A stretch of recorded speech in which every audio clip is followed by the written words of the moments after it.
السلام عليكم ورحمة الله تعالى وبركاته. نحمده ونصلي على رسوله الكريم، أما بعد فأعوذ بالله من الشيطان الرجيم. بسم الله الرحمن الرحيم. قد أفلح المؤمنون الذين هم في صلاتهم خاشعون. صدق الله العظيم. رب اشرح لي صدري ويسر لي أمري واحلل عقدة من لساني يفقهوا قولي. সম্মানিত সুধী, সূরাতুল মুমিনুনের প্রথম 10টি আয়াতের বিশেষ ফজিলত রয়েছে, তাৎপর্য রয়েছে। এই 10টি আয়াতের সংক্ষিপ্ত তাফসীর আমি আপনাদের সামনে পেশ করব ইনশাআল্লাহ বিইذنিল্লাহ।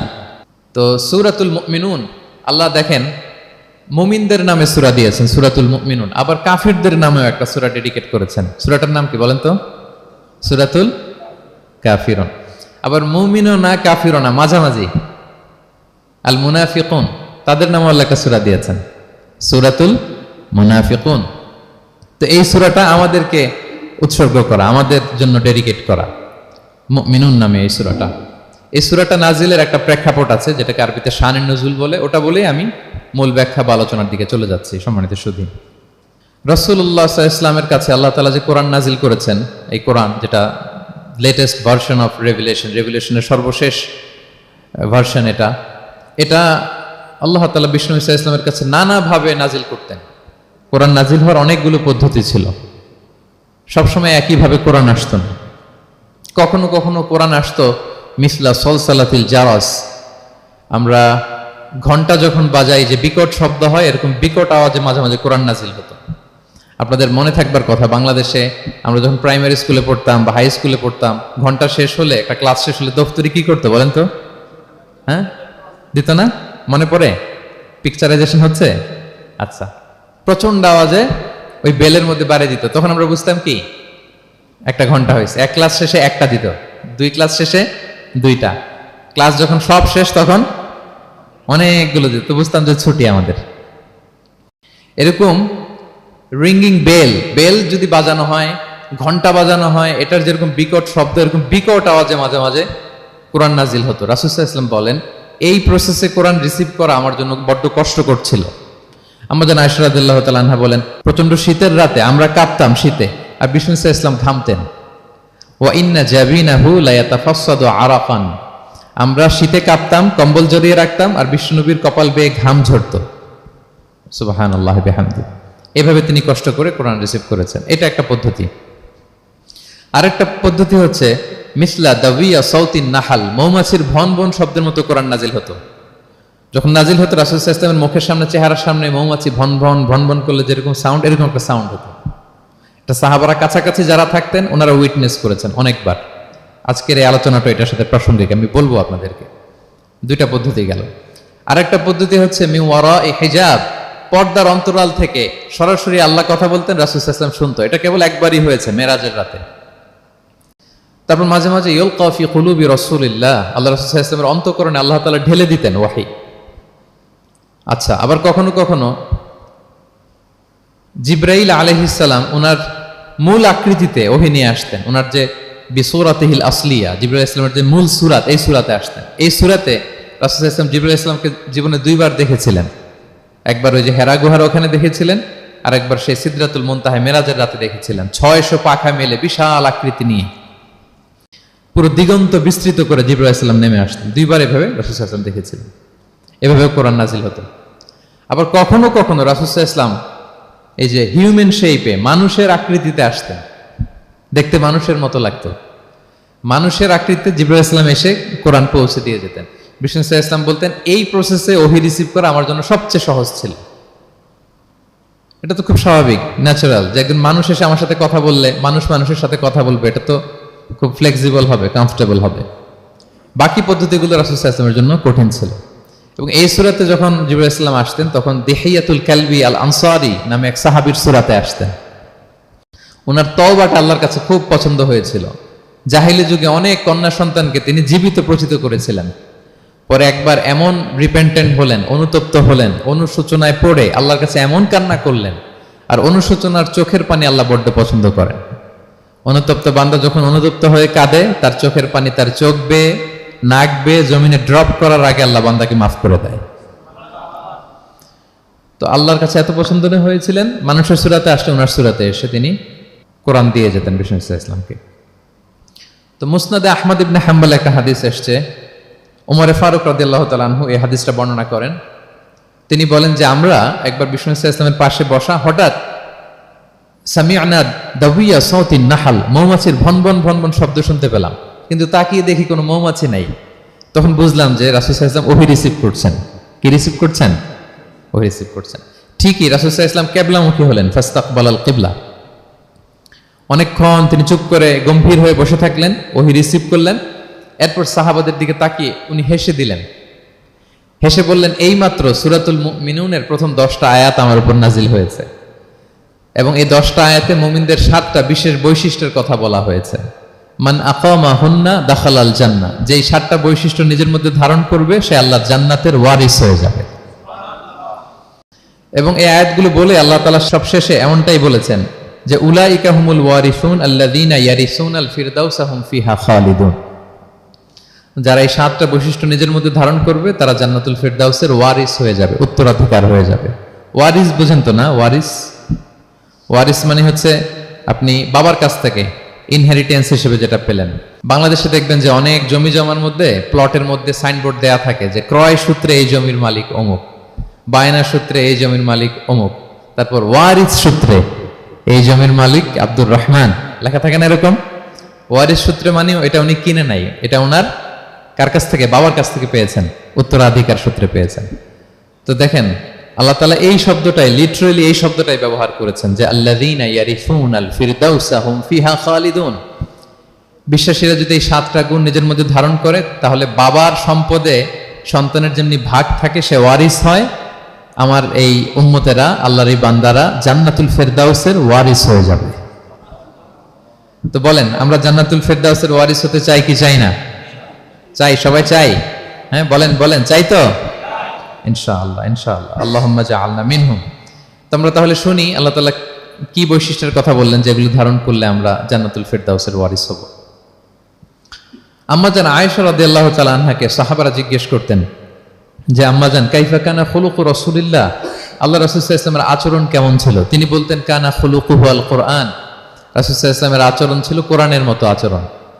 উম্মে সালামা রাদিয়াল্লাহু তাআলা আনহা, আমাদের আরেক আম্মাজান, ওনাকে জিজ্ঞেস করা হলে উনি বলতেন রাসূল সাল্লাল্লাহু আলাইহি ওয়াসাল্লাম যখন রাস্তা দিয়ে হেঁটে যেতেন কাআন্নাল কুরআনা ইয়ামশি আলাল আরদ, মনে হতো লিভিং কোরআনটা রাস্তা দিয়ে হেঁটে যাচ্ছে।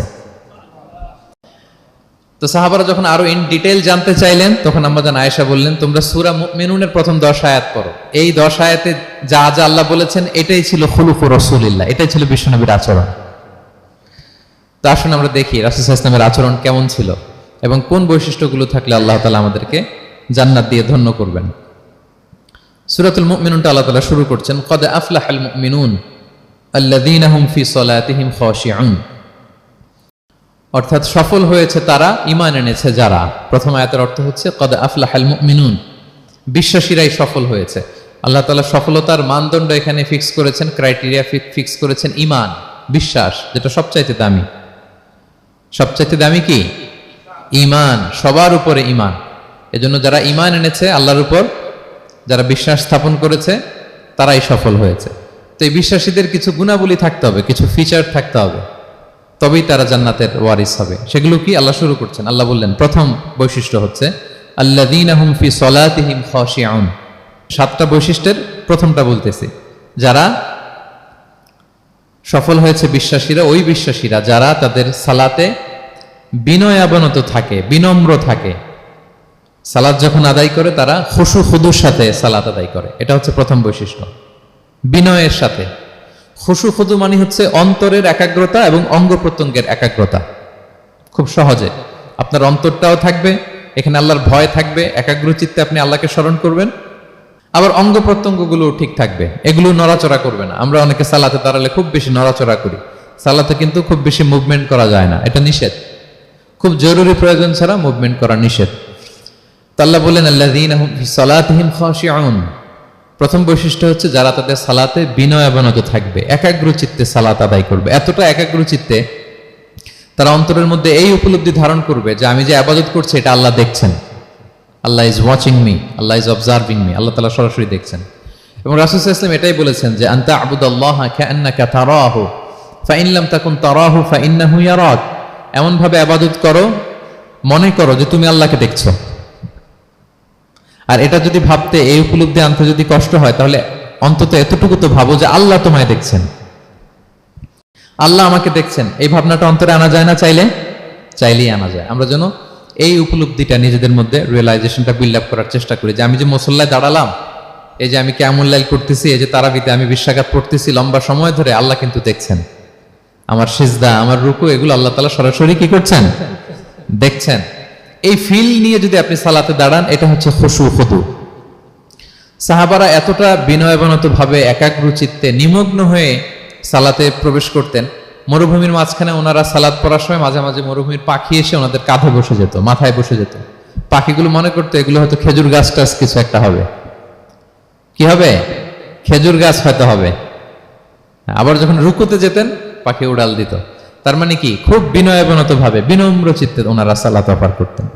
তাহলে এটা হচ্ছে প্রথম বৈশিষ্ট্য। প্রিয় ভাইরা, আমরা যেন সালাতে অত্যন্ত বিনয়ের সাথে, একাগ্র চিত্তে, with full of solemnity and submission, একটা সাবমিসিভ ভাব যেন আপনার থাকে, যে আপনি নিজেকে সর্বোচ্চ উজাড় করে নিজেকে আল্লাহর কাছে পেশ করছেন।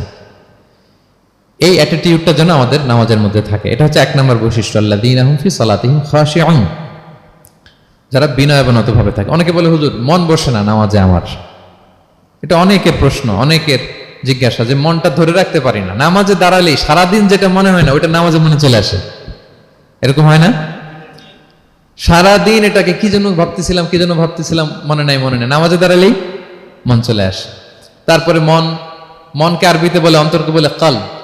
কলব মানে যেটা খুব নড়াচড়া করে, মুভমেন্ট করে, ওইটাই কলব।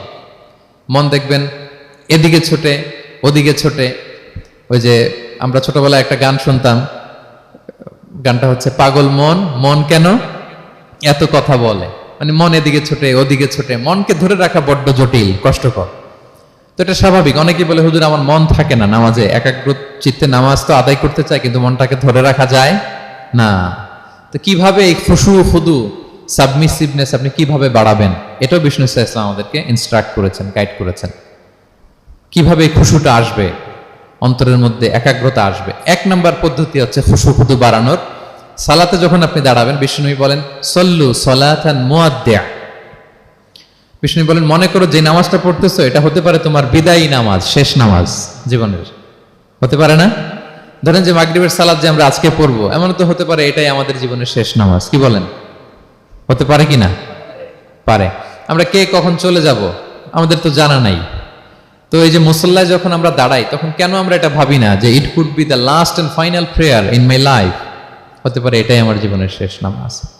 এটা যদি আপনি ভাবতে পারেন, তখন দেখবেন ঠিকই আপনার একাগ্রতা, সাবমিসিভনেস এটা বাড়তেছে। আপনাকে যদি বলা হয় যে আজকে রাত 10টায় তোমার দুনিয়ার সফর শেষ, নতুন স্টেশনে যেতে হবে, আলামুল বারজাকে, তোমার শেষ, তোমার মৃত্যু হয়ে যাবে। আজকে যে মাগরিব আর এই যে এশা আর যে তারাবির সালাত, এটাই তোমার লাস্ট নামাজ, যাও এটাই তোমার লাস্ট চান্স। এটা যদি আজকে আমরা জানি, এই হলরুমে যারা আছি, যদি এটা জেনে যায় যে আজকের তারাবিটাই শেষ তারাবি, শেষ সুযোগ, বলেন তো আমাদের অবস্থা কি হবে? প্রতিদিন ধরেন যে মাগরিবের নামাজের পরে একটু নিউজ দেখেন, একটু ফেসবুকে ঢুকেন। আজকেও তো ঢুকবেন, তাই না? ঢুকবেন। কি করবেন আজকে? আল্লাহ সব বাদ দিয়ে অজু করে আতর মেখে জায়নামাজটা ভিজিয়ে দীর্ঘ কিয়ামুল লাইল করবেন। সিজদায় পড়ে চোখের পানি দিয়ে জায়নামাজ ভিজিয়ে দেবো আমরা, ঠিক কিনা? কারণ আমি নিশ্চিত হতে পেরেছি এটাই আমার শেষ নামাজ। তো এটা তো প্রত্যেক সালাতের ক্ষেত্রেই আমাদের প্রযোজ্য। আসলে আমরা যে নামাজ পড়ি, যে কোনো নামাজই তো আমার শেষ চান্স হতে পারে। কি বলেন? হতে পারে কি পারে না? বলেন তো। পারে। এই টেকনিকটাই রাসূল সাল্লাল্লাহু আলাইহি ওয়াসাল্লাম শিখিয়েছেন, বলেছেন সল্লু সালাতান মুআদ্দিয়া। মনে করো এটাই হতে পারে তোমার জীবনের শেষ নামাজ। আমাদের ইউনিভার্সিটিতে ইমাম বেসার, যিনি চিফ ইমাম, উনি নামাজের আগে একটা চমৎকার অ্যানাউন্সমেন্ট দেয়। উনি বলে যে লেটস পারফর্ম দিস সালাহ as if this is our last and final prayer. চলুন এমন ভাবে নামাজটা পড়ি, ভাবি যে হতে পারে এটাই আমার জীবনের শেষ নামাজ। তাহলে সম্মানিত, শুধু এই ভাবনাটা নিয়ে যদি আমরা মুসল্লায় দাঁড়াই, দেখবেন যে ওই দিন আপনার মনে দৃশ্যরিক যাবে না, একটা ভয় কাজ করবে যে হায় রে, হতে পারে এটাই আমার লাস্ট চান্স, আর আমার রবকে সিজদা দেওয়ার সুযোগ হয়তো আমি আর পাবো না। তাহলে এখন থেকে আমরা সালাতে যখন দাঁড়াবো, এটা ভাববো যে this could be my last chance in my life. হতে পারে এটাই শেষ চান্স, আমি একাগ্র চিত্তে আমার সালাতটাকে আল্লাহর কাছে উপস্থাপন করি। কি বলেন, পারা যাবে তো ইনশাআল্লাহ? খুশু খুদু বাড়ানোর 1 নম্বর টিপস।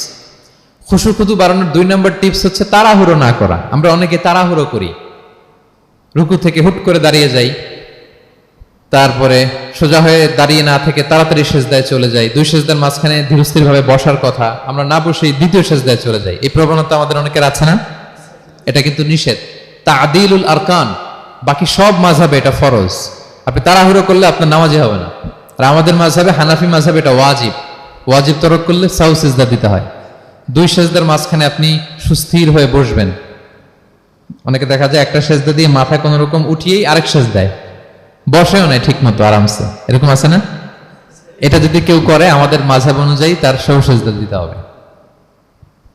তাহলে এরকম তাড়াহুড়ো করা যাবে আর এখন থেকে? তো কি করবেন বলেন? ধীরস্থির ভাবে নামাজ পড়বো। No rushing, no rushing in সালাহ, নো হ্যাস্টিনেস ইন সালাহ। নামাজে রাশ করা যাবে না, রিল্যাক্সের সাথে আমরা নামাজ পড়বো, ধীরস্থির ভাবে নামাজ পড়বো। রুকু সেজদাগুলো খুব চমৎকার ভাবে আদায় করবো। রাসূল সাল্লাল্লাহু আলাইহি ওয়াসাল্লামের রুকু যে দিতেন, ওনার পিঠটা এত স্ট্রেট ফরওয়ার্ড হতো, সাহাবারা বলতেন লাউ ইস্তাকাররা আলাইহিল মা লাসাব্বা আলাইহিল মা আলাস্তাকাররা। পানি ভর্তি 1 গ্লাস পানি যদি রাসূল সাল্লাল্লাহু আলাইহি ওয়াসাল্লামের রুকু দেওয়া পিঠের উপর রেখে দেওয়া হয়, পানিটাও পড়বে না, গ্লাসটাও ভাঙবে না। তার মানে এত স্ট্রেট ফরওয়ার্ড পিঠ ছিল। আবার রাসূল সাল্লাল্লাহু আলাইহি ওয়াসাল্লাম বলতেন আসওয়াউন নাসি সারিকাতান মান ইয়াসরিকু ফিস সালাহ। তিনি বললেন সবচাইতে বড় চোর যে নামাজে চুরি করে। সাহাবারা বললেন ওয়া কাইফা ইয়াসরিকু মিন সালাতিহি ইয়া রাসূলুল্লাহ, নামাজে আবার কিভাবে চুরি করে? রাসূল সাল্লাল্লাহু আলাইহি ওয়াসাল্লাম বললেন লা ইউতিম্মু রুকুআহা ওয়া সুজুদাহা, রুকু সেজদাগুলো সুন্দর করে আদায় করে না, সেই নামাজ চোর। তা আমরা যেন রুকু সেজদাগুলোকে খুব সুন্দরভাবে ধীরস্থির ভাবে যেন আমরা আদায় করি, আমরা যেন তাড়াহুড়ো না করি। রাসূল সাল্লাল্লাহু আলাইহি ওয়াসাল্লাম একবার মসজিদে নববীতে বসা এক সাহাবী এসে নামাজ পড়ে রাসূল সাল্লাল্লাহু আলাইহি ওয়াসাল্লামকে সালাম দিলেন। রাসূল সাল্লাল্লাহু আলাইহি ওয়াসাল্লামের সালামের উত্তর দিয়ে বলেন ইরজি' ফাসাল্লি ফাইন্নাকা লাম তুসাল্লি, যাও তুমি আবার নামাজটা পড়ে আসো, তোমার নামাজ হয়নি। সাহাবী যে আবার নামাজ পড়ে আবার আসলেন, রাসূল সাল্লাল্লাহু আলাইহি ওয়াসাল্লাম আবার বললেন সাল্লি ফাইন্নাকা লাম তুসাল্লি, নামাজ পড়ে আসো, হয়নি। আবার গেলেন, আসলেন, আবার বললেন তুমি নামাজটা পড়ে আসো, হয়নি। এবার তো বেচারা কেঁদে দিয়ে বলে ইয়া রাসূলুল্লাহ লা উহসিনু মিন যালিক, এর চেয়ে ভালো পারি না আমি, আপনি আমাকে শিখিয়ে দেন। রাসূল সাল্লাল্লাহু আলাইহি ওয়াসাল্লাম তখন বললেন যখন নামাজে দাঁড়াবা ফাতিহা পড়বা আর একটা সূরা মেলাবা, ধীরস্থির ভাবে দাঁড়াবা। যখন রুকুতে যাবা হাত্তা তাতমাইন্না রাকিআন, ধীরস্থির ভাবে রুকু করবা। তুমি তাড়াহুড়ো করেছো, রুকু থেকে যখন সোজা হয়ে দাঁড়াবা ধীরস্থির ভাবে দাঁড়াবা, নাকি তাড়াহুড়ো করবেন? ধীরস্থির ভাবে দাঁড়াবেন, কয়েক সেকেন্ড দাঁড়াবেন, তাসবিহ পড়বেন, এরপরে সিজদায় যাবেন। যখন সিজদায় যাবা হাত্তা তাতমাইন্না সাজিদান, রিল্যাক্স। সালাতের মধ্যে কিভাবে থাকতে হবে? উইথ রিল্যাক্সেশন, রিল্যাক্সের সাথে তুমি সিজদা দিবা। 2 সিজদার মাঝখানে বসে আবার রিল্যাক্স, আবার তুমি ধীরস্থির ভাবে বসবা। এইভাবে পুরো সালাতটা প্রত্যেকটা রাকাত তুমি এভাবে আদায় করবে। তার মানে সালাতে তাড়াহুড়ো করতে বিষ্ণু ইসলাম নিষেধ করেছেন। এমনকি অনেক সময় আমরা রুকু পাবো না বলে দৌড়ে যে সালাতে অংশগ্রহণ করি, এটাও নিষেধ করেছেন। আমরা অনেক সময় এরকম করি না? মাগরিবের নামাজে রুজু করতেছি, ইমাম সাহেব ওয়াদ-দুহা ওয়াল-লাইলি ইযা সাজা, এই সূরাটা তো মুখস্থ, তো টের পাচ্ছি যে আমি এখন মুখ ধুইতেছি আর সূরা দোহা তো শেষ হয়ে যাবে, কোন রকম ওযু করে দৌড়ে যে অংশগ্রহণ করে যাতে রাকাতটা পায়, এটা নিষেধ করেছেন বিষ্ণু ইসলাম। এটা করবেন না। আপনি ধীরস্থির ভাবে ওযু করবেন, ধীরস্থির ভাবে যাবেন, তাড়াহুড়ো করবেন না। আপনি কার সামনে যাচ্ছেন? মালিকুল আমলাক, রাজা ধীরাজ, আরশের অধিপতি। আপনি তাড়াহুড়ো করে গেলে তো আপনি হাঁপাতে হাঁপাতে অস্থির হয়ে যাবেন, ব্রেথ ইন ব্রেথ আউট করতে করতে। ধীরস্থির ভাবে যাবেন, অংশগ্রহণ করবেন। রাসূল সাল্লাল্লাহু আলাইহি ওয়াসাল্লাম বলেন ইদা উকিমাতিস সালাতু ফালা তা'তুহা তাসআউন, নামাজ শুরু হয়ে গেলে দৌড়ে দৌড়ে যে অংশগ্রহণ করবে না। আলাইকুম বিসাকিনা, ধীরস্থির ভাবে যে অংশগ্রহণ করবে। ফামা আদরাকতুম ফাসাল্লু, ধীরস্থির ভাবে যে যতটুকু পাও অতটুকুই পড়ো। ওমা ফাতাকুম ফাআতিমু, যেটা ছুটে যায় নিজে পরে দাঁড়িয়ে আদায় করে নাও। সুবহানাল্লাহি ওয়া বিহামদি, কত সহজ করে দিয়েছেন। তাহলে সালাতে তাড়াহুড়ো করা যাবে? প্রিয় ভাইরা বলেন তো, তাড়াহুড়ো করা যাবে আর আজকে থেকে?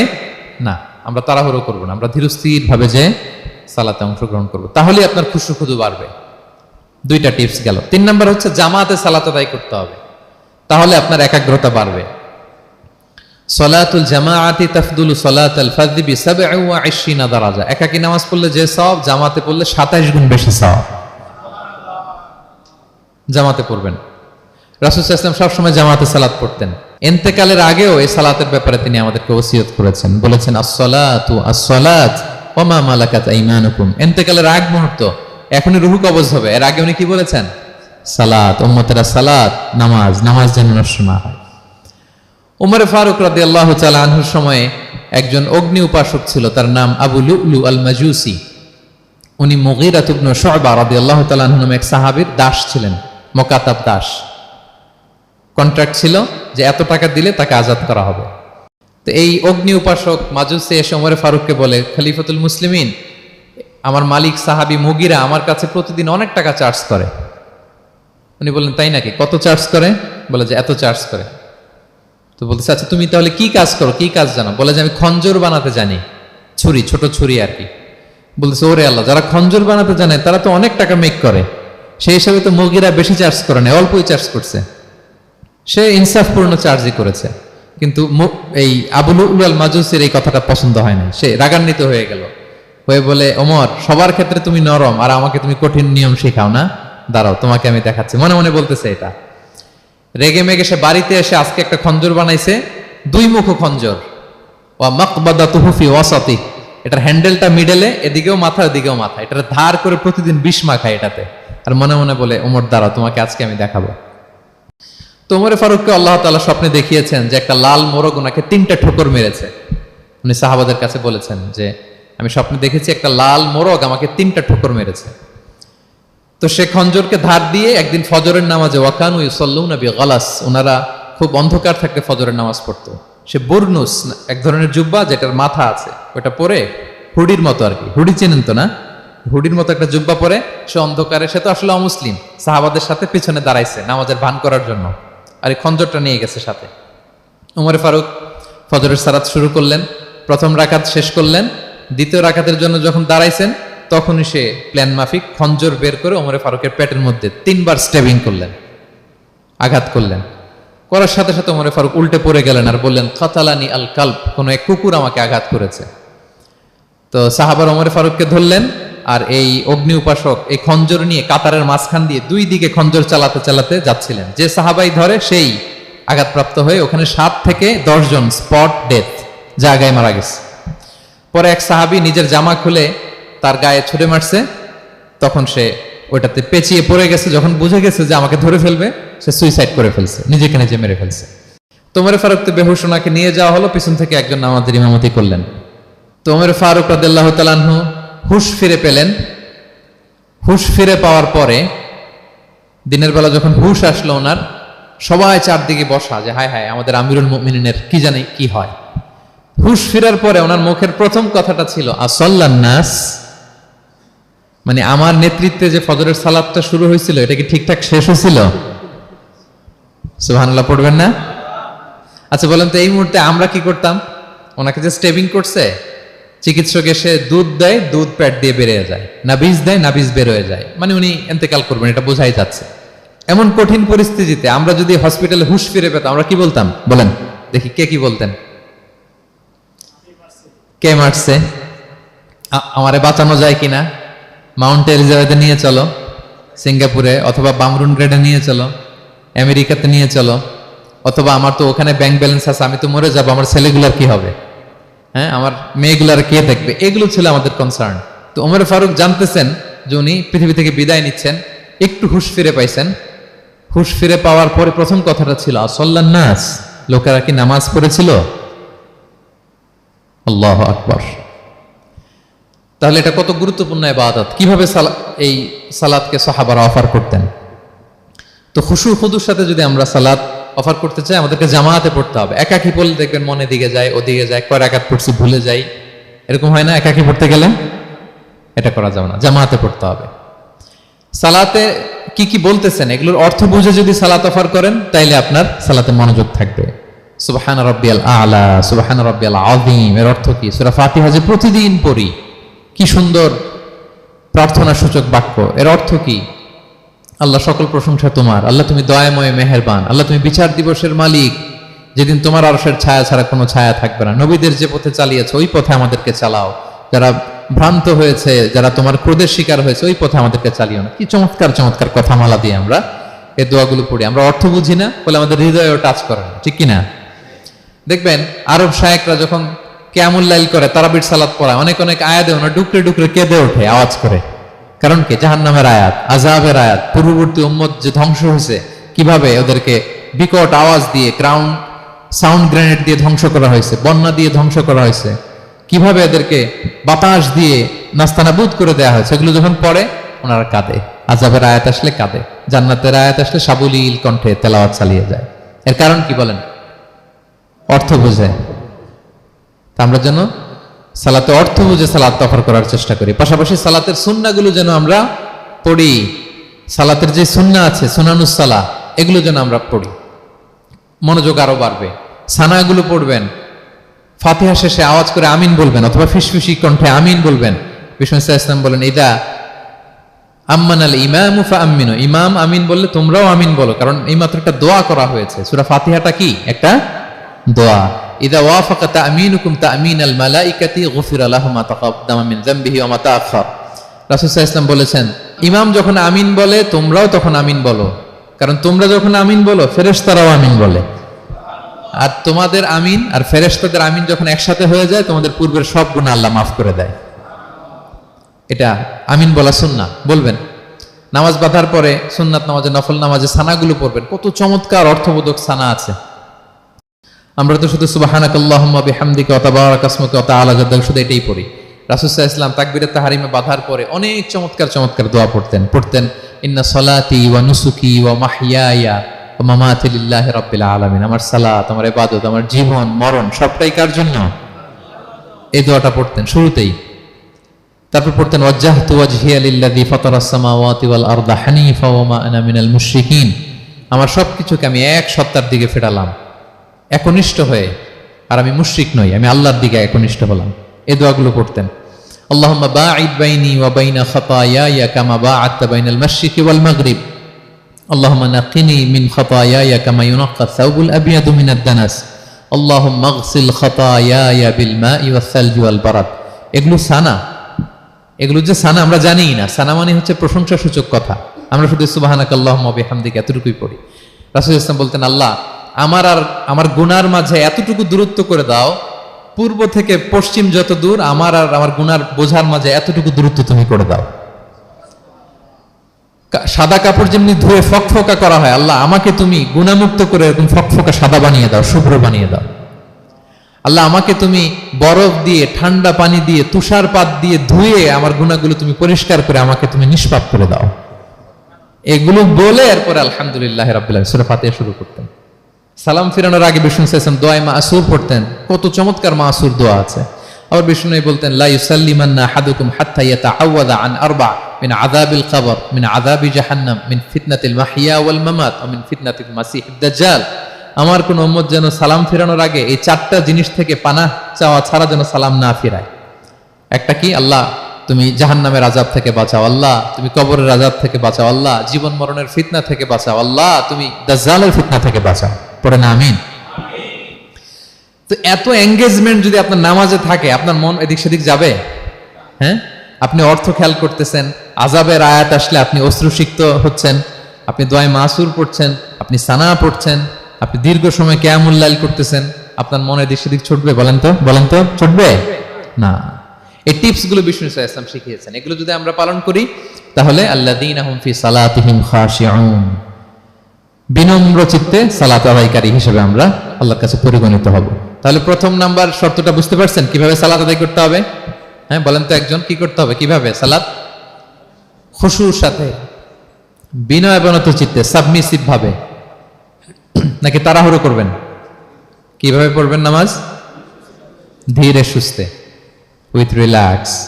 2 নম্বর আল্লাহ বলেন ওয়াল্লাযীনা হুম আনিল লাগবি মুরিদুন। 1 নম্বরে তো তারা নামাজে যখন দাঁড়ায় ধীর স্থির ভাবে খুশুর সাথে পড়ে। 2 নম্বর হচ্ছে তারা অনর্থক কাজ থেকে বিরত থাকে। অনর্থক কথা, কাজ এগুলো মুমিনরা বলে না, এগুলো তো জড়ায় না। মিনিংলেস কোনো কাজের সাথে বিশ্বাসীদের কোনো সম্পর্ক, অর্থবোধক কাজ, ভালো কাজ, কল্যাণমূলক কাজ, সামাজিক কাজ, মানবতার কল্যাণে যে কাজগুলো আছে এগুলোর সাথে তারা জড়ায়। বিষ্ণু ইসলাম বলেছেন, মিন হুসনি ইসলামিল মারই তারকুহু মা লা ইয়ানি। ব্যক্তির ইসলামের সৌন্দর্য হচ্ছে যে ব্যক্তি এমন কোনো কাজ করবে না যেটার কোনো মিনিং নাই। মিনিংলেস কাজ থেকে সে বেঁচে থাকবে। মুহাদ্দিসিনে ইকরাম এই হাদিসটাকে বলে রুবউদ্দিন। মানে দিন ইসলামকে যদি 4 ভাগ করেন, এই 4 ভাগের 1 ভাগের কথা এই হাদিসের মধ্যে চলে আসছে। সেটা কি? যে বিশ্বাসীরা কোনো অনর্থক কাজে জড়ায় না নিজেদেরকে। অনর্থক কাজ, কথাবার্তা, অপ্রয়োজনীয় আড্ডা, অপ্রয়োজনীয় খুশগল্প, অন্যকে নিয়ে সমালোচনা, অন্যের গীবত, শেকায়াত, ওর এই সমস্যা, ওর এই সমস্যা, চায়ের আড্ডাতে আমরা এরকম সমালোচনার ঝড় তুলি, ঠিক কিনা বলেন? ঠিক কিনা? এটা করা যাবে না। আপনি জান্নাতেরও ওয়ারিস হবেন, আবার চা মুখে নিয়ে আপনি শেকায়াত করবেন, গীবত করবেন, দুইটা একসাথে যাবে না। তাহলে বিশ্বাসীরা কোনো অনর্থক কাজে জড়ায় না, মিনিংলেস কাজে জড়ায় না। তারা ভালো কাজে, কল্যাণের কাজে জড়ায়। মিনিংলেস কোনো কথাও বলে না, কারণ তারা জানে মা ইয়ালফিদু মিন কাউলিন ইল্লা লাদাইহি রাকিবুন আতীদ। আমরা যা বলি, মুখ নিঃসৃত যা বের হয়, এটাকে লিখে রাখার জন্য একদল ফেরেশতা আছে, রাকিব পর্যবেক্ষণকারী, আতীদ একেবারে প্রহরীর মতো আছে। বললেই টুকে নেয়, বললেই টুকে নেয় সব। সূরা ইয়াসিন আল্লাহ বলেন ওয়া কুল্লা শাইইন আহসাইনাহু ফি ইমামিন মুবিন। আমি ইমামুম মুবিন নামক এক দালিলিক রেজিস্ট্রি খাতায় সবকিছু তুলে রাখছি, সব পাই টু পাই আপনি পাবেন। আপনি অবাক হবেন, মালি হাযাল কিতাবি লা ইউগাদিরু সাগীরাতান ওয়ালা কাবীরাতান ইল্লা আহসাহা। এটা কেমন আমলনামা, ছোট্ট ভালো কাজ করেছে ওইটাও আছে, ছোট্ট খারাপ করেছে ওইটাও আছে। অবাক হবেন আপনি, সব আল্লাহ তাআলা সেখানে তুলে রাখবেন। তো বিশ্বাসীরা কোনো অনর্থক কথা কাজের সাথে জড়ায় না, এজন্য কারণ তারা জানে এগুলো সব রেকর্ডেড, সব রেকর্ডেড। আপনার কোনো কাজ যদি রেকর্ড করা হয় এবং বলা হয় যে এটা গণমানুষের কাছে উপস্থাপন করা হবে, আপনি কি করবেন তখন বলেন তো? খুব সতর্ক হয়ে চলবেন, সতর্ক হয়ে বলবেন। হ্যাঁ, এই যে আমরা যে এই ক্যামেরা থাকলে যেভাবে কথা বলি, সবসময় কি এইভাবে বলি না? আমরা যখন নিজেদের ঘরোয়া আড্ডায় বসে আমরা কত কথা বলে ফেলি, ইনফরমাল অনেক কথা বলি, যেগুলো ক্যামেরা থাকলে বলি না, কারণ এটা ফরমাল, এটা কোটি মানুষের কাছে যাবে, সবাই শুনবে, সবাই জানবে, এজন্য আমরা সাবধান হয়ে কথা বলি। কি বলেন? তো এই যে এই ক্যামেরা কিন্তু অদৃশ্য ক্যামেরা চারদিকে আমাদের, ইমামুম মুবিন নামক অদৃশ্য ক্যামেরা দিয়ে সব রেকর্ড করা হচ্ছে। রেকর্ড করে দিচ্ছেন কে? পাই টু পাই হিসাব চাওয়া হবে। আল্লাহর সুপ্রিম কোর্টের কাঠগড়ায় সব হিসাব চাইবেন আল্লাহ তাআলা, আপনি যে দেখবেন। তো বিশ্বাসীরা এই সেন্সটা মাথায় রাখে, সব যেহেতু রেকর্ডেড, যা মনে চায় মুখ দিয়ে বলা যাবে, যা মনে চায় করা যাবে না। এজন্য অহেতুক কথাবার্তা, অহেতুক সমালোচনা, অহেতুক গসিপিং, অহেতুক কমেন্টস এগুলো করব না। এখন সোশ্যাল মিডিয়ার যুগে দেখবেন যে কমেন্টসের বন্যা বয়ে যায়, যার যেটা মনে চায়, কারণ ধরার কেউ নাই, দেখার কেউ নাই, বলার কেউ নাই, যা মনে চায় লিখতে থাকে। হ্যাঁ, বিশাল একজন বড় মাপের লোক, তার ওখানে যে লিখতেছে যা মনে চায়, গালি গালাজ, ওনাকে অ্যাডভাইস দেওয়া, নাসিহাত দেওয়া ইচ্ছে মতো। বিশ্বাসীরা এটা করে না, তারা অনর্থক কোনো কাজে জড়ায় না, এবং কেউ জড়াতে চাইলেও তাকে স্পেস দেয় না। একদল আছে দেখবেন যে আপনি আজে বাজে কাজে জড়ান না, এটা আবার অনেকের ভালো লাগে না। তো তারা এসে আপনাকে জড়াতে চাবে, তর্ক করবে, আপনার সাথে ডিবেট করবে, পায়ে পাড়া দিয়ে ঝগড়া করবে, এরকম আছে না নাই? আপনার কমেন্ট বক্সে এসে দেখবেন যে গালি দিবে, হ্যাঁ, ট্যাগিং করবে, পোক করবে, মানে আপনাকে অস্থির বানাতে চাইবে। আপনি কি করবেন? আপনিও আরেকটা গালি দিয়ে দিবেন কমেন্টসে, আপনারও তো স্বাধীনতা আছে নাকি? আপনিও দিবেন গালি, কি করবেন? সালাম দিবেন। কি দিবেন? ওয়া ইযা খাতাবাহুমুল জাহিলুনা ক্বালু সালামা। সূরা ফুরকানে আল্লাহ বলেছেন যে মূর্খরা যখন অনর্থক তর্ক করতে আসতে চায়, বিশ্বাসীরা তাদের সাথে ওই ফাঁদে তারা পা দেয় না, তারা কি করে? সালাম দিয়ে কেটে পড়ে। তাহলে পায়ে পাড়া দিয়ে যদি কেউ এখন থেকে ঝগড়া করতে চায় আমাদের সাথে, আমরা কি করব? সালাম দিয়ে ওখান থেকে কেটে পড়ব। তাহলে বিশ্বাসীদের 2 নম্বর বৈশিষ্ট্য, ওয়াল্লাযীনা হুম আনিল লাগবি মুরিদুন, বিশ্বাসীরা অনর্থক কাজে জড়ায় না। 3 নম্বর হচ্ছে ওয়াল্লাযীনা হুম লিযাকাতি ফাইলুন, বিশ্বাসীরা তাদেরকে যদি আল্লাহ তাআলা ধন সম্পদ দিয়ে সমৃদ্ধশালী করে, তারা যাকাত দেয়। কি দেয়? আপনারা যাকাত দেন তো নাকি? দেখে তো মনে হচ্ছে সবাই ব্যবসায়ী, হ্যাঁ, চেহারা দেখে মনে হচ্ছে মাশাআল্লাহ অনেক সম্পদের মালিক। যাকাত দিতে হবে। আমরা যে যাকাত দেই, এটা কি আমরা করুণা করি? বলেন তো না। যাকাত হচ্ছে গরিবের হক। ওয়াফি আমওয়ালিহিম হাক্কুন লিসাইলি ওয়াল মাহরুম, আল্লাহ বলে ধনীদের সম্পদে গরিবদের অধিকার আছে। তা আপনি যখন কারো অধিকার দিলেন, আপনি কি তার প্রতি করুণা করলেন? হ্যাঁ, অধিকার কি করুণা? বলেন তো না, আপনার সম্পদে গরিবের অধিকার। আপনি করুণা করেন নাই, বরং আপনার থেকে জাকাত নিয়ে ওই গরিব আপনাকে করুণা করে গেছে। কারণ জাকাত নেয়া তার জন্য আবশ্যক না, আপনার দেয়া আবশ্যক। ও যদি বলে আমি জাকাত নিব না, তো আপনি কারে দিবেন? ও জাকাত গ্রহণ করে আপনাকে বাঁচালো। তাহলে credit goes to them, thanks goes to them. ইসলাম চায় এই যে অর্থনৈতিক তারল্য, এটা সমাজে সবার কাছে থাক। এক পাশে গাছতলা, আরেক পাশে পাঁচতলা, এরকম বিভাজন ইসলাম চায় না। ইসলাম চায় সবার হাতে টাকা পয়সা থাক। কাইলা ইয়াকুনা দুলাতান বাইনাল আগনিয়াই মিনকুম, টাকা পয়সা যেন শুধু ধনীদের মধ্যে সার্কুলেট না হয়, সবার কাছে যেন যায়। এজন্য আল্লাহ বলেন তোমাদের সম্পদে গরিবের অধিকার আছে। এটা করুণা না, এটা অধিকার। আর যদি এই ফরজ ইবাদত আপনি আদায় না করেন, আল্লাহ বলেন কঠিন শাস্তি তোমাদের জন্য অপেক্ষা করছে। আল্লাযীনা ইয়াকনিজুনা আয-যাহাবা ওয়াল ফিদ্দাতা ওয়া লা ইউনফিকুনহা ফি সাবিলিল্লাহ ফাবাশশিরহুম বিআযাবিন আলীম। স্বর্ণ জমায়, রূপা জমায়, ব্যাংক ব্যালেন্স, যাকাত দেয় না, তাদের জন্য কঠিন আযাব, কঠিন আযাবের সুসংবাদ দিয়েছেন আল্লাহ। দুঃসংবাদ না, সুসংবাদ। মানে হেয় করে, তুচ্ছ করে আল্লাহ তাআলা বলেছেন। ছেলে ইংরেজি পরীক্ষায় ফেল করছে, মা বলে ফেল করছে না, পড়াশোনা তো নাই, তোমার বাবা আসুক, এমন মাইট দিবে, মাইট দিলে মজা টের পাবা। আচ্ছা বলেন তো, মাইট দিলে কি মজা লাগে না ব্যথা লাগে? কিন্তু মা কি বলছে? মজা টের পাবা। মানে ওরে তুচ্ছ করে, তাচ্ছিল্য করে বলছে, মায়ের তীব্রতা বোঝানোর জন্য বলছে যে এমন মাইট দিবে, টের পাবা, দাঁড়াও, তোমার বাবা আসুক আজকে ঘরে। আল্লাহ ওইটাই বললেন। এই সম্পদগুলোকে লোহার খুন্তি বানিয়ে জাহান্নামের আগুনে পোড়ানো হবে। 3 জায়গায় ছাকা দেওয়া হবে। তুকুয়া বিহা জিবাহুহুম, কপালে, পাজরে, পিঠে। আর বলা হবে হাযা মা কানাসতুম, এগুলো তুমি জমায় রাখছিলা, দাও নাই মানুষকে। Bank balance, FDR, fixed deposit, price bond, এটা সেটা দাও নাই তুমি। আর হাদিসে এসেছে সোজা আন আকরা, টেকো সাপ হবে, মোস্ট ভেনোমাস স্নেক। সাপের মাথায় কিন্তু চুল গজায়, জানেন?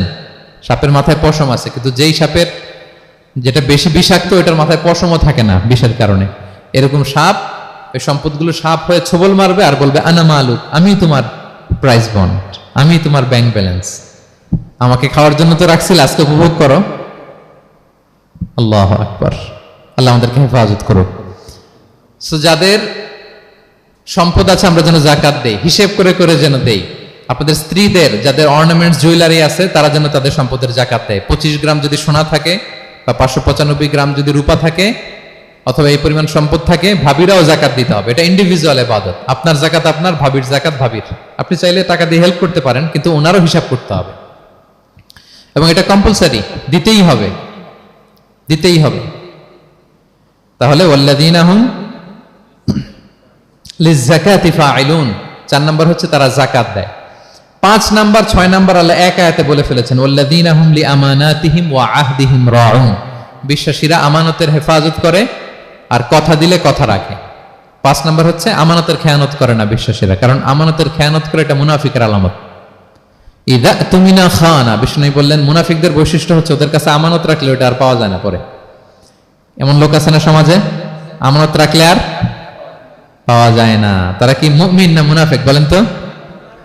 ইন্নাল্লাহা ইয়া'মুরুকুম আন তুআদ্দুল আমানাতি ইলা আহলিহা, আল্লাহ বলেছেন যার আমানত তাকে বুঝিয়ে দাও।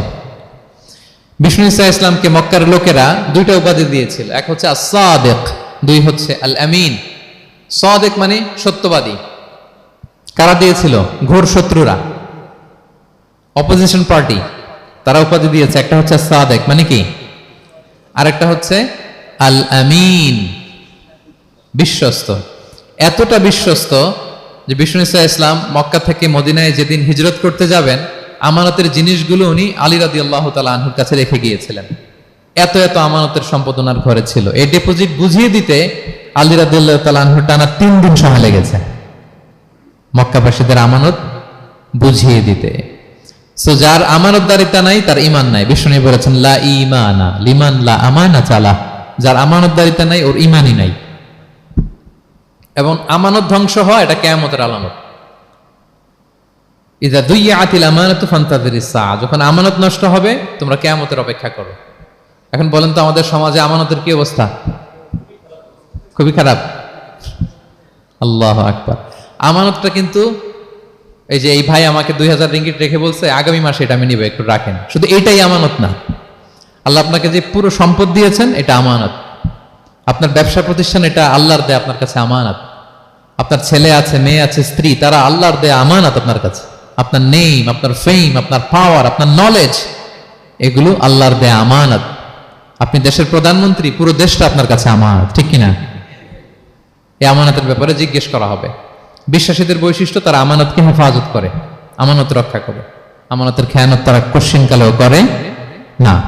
6 নম্বর হচ্ছে ওয়া আহদিহিম রাউন, বিশ্বাসীরা কথা দিলে কথা রাখে,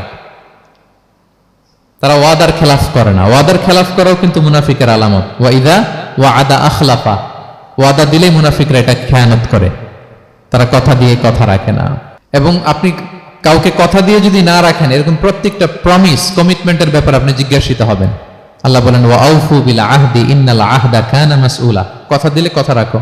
ছেলে মেয়েদের কথা দিলে কথা রাখবেন, বন্ধু বান্ধবদেরকে কথা দিলে কথা রাখবেন, স্ত্রীকে কথা দিলে কথা রাখবেন। প্রমিস দিলে এটা রাখতে হবে, কারণ এ ব্যাপারে জিজ্ঞেস করা হবে। নবীদের মধ্যে ইসমাঈল আলাইহিস সালাম ওয়াদা রক্ষার ব্যাপারে খুব বেশি সোচ্চার ছিলেন। সব নবীরাই ছিলেন, উনি বেশি সোচ্চার। এজন্য আল্লাহ বলেন ওয়াজকুর ফিল কিতাবি ইসমাঈল ইন্নাহু কানা সাদিকাল ওয়াদি ওয়া কানা রাসূলান নাবিয়্যা। উনি ছিলেন সাদিকাল ওয়াদ, প্রতিশ্রুতি রাখতেন। এক লোকের সাথে ওনার কথা হলো যে আগামীকাল বিকেলে ওনারা দেখা করবেন।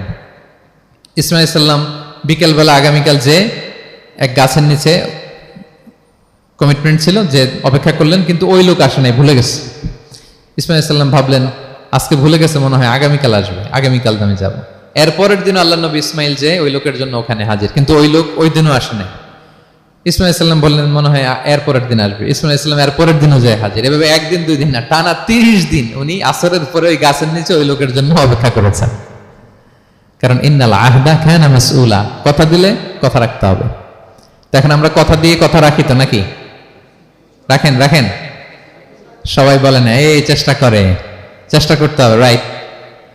কথা দিলে আমরা যেন কথা রাখি। সব শেষে 7 নম্বর আল্লাহ বললেন ওয়াল্লাযীনা হুম আলা সালাওয়াতিহিম ইউহাফিজুন, বিশ্বাসীরা তাদের সালাত হেফাজত করে। একটু খেয়াল করে দেখেন, 7টা গুণের প্রথমটাও কি নিয়ে? সালাত নিয়ে, আবার শেষটাও। তার মানে কি বোঝা গেল? এটা বেশি গুরুত্বপূর্ণ না কম গুরুত্বপূর্ণ? সব নষ্ট হতে পারে, মুমিনের নামাজ নষ্ট হতে পারে, নামাজকে হেফাজত করতে হবে। হাফিজু আলা সালাওয়াত, আল্লাহ বললেন তোমাদের নামাজগুলোকে তোমরা হেফাজত করো। আগের যুগের উম্মতেরা সেনাগলকে না গেলে ইবাদত করতে পারতো না, চার্চে না গেলে ইবাদত করতে পারতো না, কিন্তু আমরা মসজিদেও নামাজ পড়তে পারি, বাইরেও পড়তে পারি। 5টা বিশেষ বৈশিষ্ট্য আল্লাহ তাআলা বিশ্বনবী সাল্লাল্লাহু আলাইহি ওয়াসাল্লামকে দিয়েছিলেন। এর মধ্যে একটা হচ্ছে জুইলাত লি আল আরদু কুল্লুহা মাসজিদান ওয়া তাহুরা, আল্লাহ আমার জন্য পুরো জমিনটারে মসজিদ বানায় দিয়েছে। পুরো জমিন, আপনি ফ্লাই করতেছেন, বিমানে পড়তে পারবেন, আপনি সাগরে আছেন, জাহাজে পড়তে পারবেন, আপনি বিকেলবেলা মাঠে আছেন, ওযু থাকলে আল্লাহু আকবার বলে দাঁড়ায় যাবেন, বন্ধুদেরকে নিয়ে যে কোনো জায়গায় নামাজ পড়া যায়, ঠিক কিনা? এই নামাজ নিয়ে কোনো এক্সকিউজ চলবে না। No excuse will be granted that day. দাঁড়িয়ে পড়তে পারেন না, বসে পড়তে হবে। বসে পারেন না তো শুয়ে পড়তে হবে। শুয়ে পারেন না তো ইশারায় পড়তে হবে। ওযুর জন্য পানি নাই তো তায়াম্মুম করে পড়তে হবে, ঠিক কিনা? হাফিজু আলাস সালাওয়াত, সালাতের ব্যাপারে সচেষ্ট হও, কারণ এটা প্রথম হিসেব চাইবেন আল্লাহ। আল্লাহ বলেন আউয়ালু মা ইউহাসাবু বিহিল আবদু ইয়াউমাল কিয়ামাতি আস-সালাহ, কিয়ামতের সর্বপ্রথম হিসেব হবে নামাজের। আওয়াজ করে বলেন কিসের?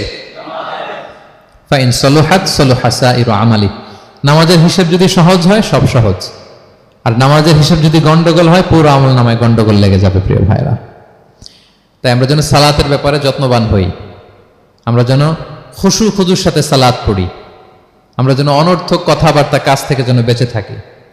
আল্লাহ যাদেরকে আমাদেরকে সম্পদ দান করেছেন, আমরা যেন ফরজ যাকাতটুকু আদায় করি, আমরা যেন আমানতের ব্যাপারে সাবধান হই, সচেতন হই, আমানতকে যেন রক্ষা করি, আমরা যেন কথা দিলে কথা রাখি, এবং যে কোনো মূল্যে আমরা যেন সালাতকে হেফাজত করি। আমাদের সব মিস হতে পারে। কাজকে আমরা বলবো যে নামাজ আছে, নামাজকে বলা যাবে না আমার কাজ আছে, ঠিক কিনা বলেন? আওয়াজ করে বলেন ঠিক কিনা? কাজকে কি বলবো আমরা? নাকি নামাজকে বলবেন আমার একটু কাজ আছে? না, আমরা যেন সালাতের ব্যাপারে যত্নশীল হই, সচেতন হই। এই যে 7টা গুণের কথা বললাম, যারা এটার উপর আমল করবে, যারা এটা নিজের মধ্যে ধারণ করবে, আল্লাহ বলেন উলাইকা হুমুল ওয়ারিসুন, এরা ওয়ারিস, আল্লাযীনা ইয়ারিসুনাল ফিরদাউসা হুম ফিহা খালিদুন, তারা জান্নাতুল ফিরদাউসের ওয়ারিস হয়ে যাবে। আমরা যেন এই ভালো গুণগুলো, এই বৈশিষ্ট্যগুলো, এই ফিচার্সগুলো যেন নিজেদের মধ্যে আত্মস্থ করতে পারি এবং জান্নাতুল ফিরদাউসের ওয়ারিস যেন আমরা হতে পারি। আল্লাহ তাআলা আমাদের সবাইকে কথাগুলো বোঝার ও আমল করার তৌফিক দান করুক। হাযা মা ইনদি ওয়াল ইলমু ইনদাল্লাহি আলাইহি তাওয়াক্কালতু ওয়া ইলাইহি উনীব। আসসালামু আলাইকুম ওয়া রাহমাতুল্লাহি তাআলা ওয়া বারাকাতুহু।